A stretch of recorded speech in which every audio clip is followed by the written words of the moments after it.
নমস্কার, শুভ দুপুর। মেলি রান্নাঘরে আপনাদের সকলকে স্বাগত জানাই।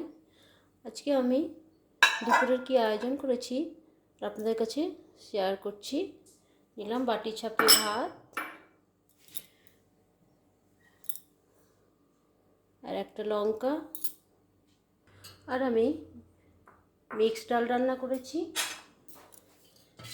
কালো জিরে, শুকনো লঙ্কা, কাঁচা লঙ্কা, টমেটো এই ডালটি রান্না করেছি।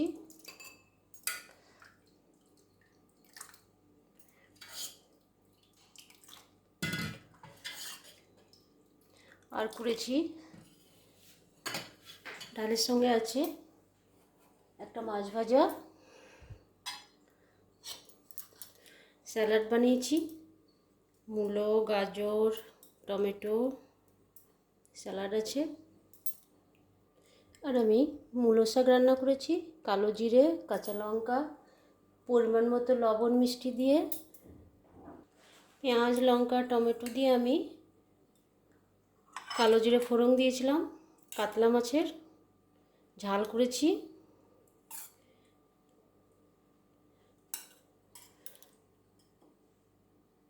আর করেছি চিনেবাদামের চাটনি, সর্ষে, কারিপাতা, শুকনো লঙ্কা ফোড়ন দিয়ে বাদাম ভেজে নিয়েছিলাম, তারপরে মিক্সিতে পিষে চাটনিটা বানিয়ে নিয়েছি। 1 গ্লাস জল তো আছেই। তো আজকের আয়োজন কেমন লাগলো? ছোট্ট একটি লাইক করবেন, কমেন্ট করতে ভুলবেন না, সাবস্ক্রাইব করতে ভুলবেন না। পরেরও মেনুতে আবারও দেখা হবে।